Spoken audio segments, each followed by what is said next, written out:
Mga konsumidor nagpabutyag sang pagkadismaya sa huol nga gituga sa kasod-asod nga power interruption sa bilog nga isa sa Panay kag Gimaras subong adlaw Lunes. NGCP ginatumod ng rason sang malapnagon nga power interruptions. Inyang gitutukan ni Daryl Marie Sarmiento live sa Leganes, Iloilo. Daryl?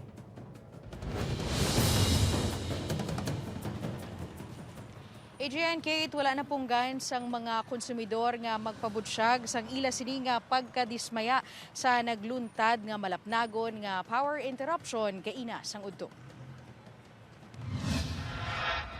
Sang weekend lang na eksperyensyahan sang pila ka mga konsumidor sa syudad kag probinsya sang Iloilo, pati na sa Gimaras, ang 12 oras nga power interruption bangod sa ginpatigayon nga system maintenance ang NGCP. Gani, amo na lang ang pagkadismaya sa mga pumuluyo nga sa imbukada nga adlaw sang semana. Isa ka malapnagon nga unscheduled power interruption ang naeksperyensyahan. Sa impormasyon gikan sa NGCP, alas 11:45 kaina sang aga sang na-monitor nila ang system disturbance nga nag-apekto sa bilog nga Panay subgrid. Ang resulta, blackout bilog nga isa sang Panay pati na sa Gimaras.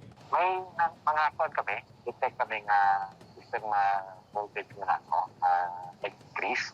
So, gina-investigyan pa niya subong, pero ang kwan pa, focus pa subong sa restoration, kita kinahamat-amat ay. Butang nga ang pila ka mga konsumidor nagapang hay-hay sa epekto sa brownout.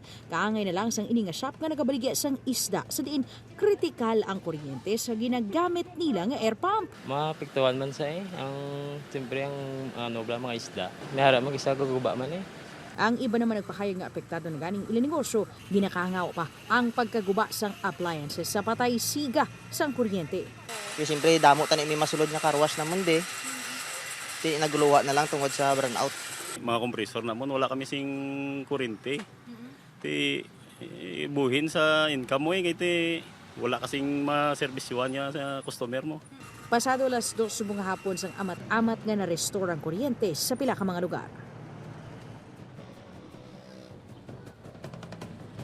Kate, nagpasalig ang NGCP nga ila ginatutukan ng monitoring kag restoration sang ilang system kag padayon man ang ila sini nga pagpakig-angot sa mga power stakeholders sa good tigayon nga mabalik sa normal ang supply sang kuryente. Kate?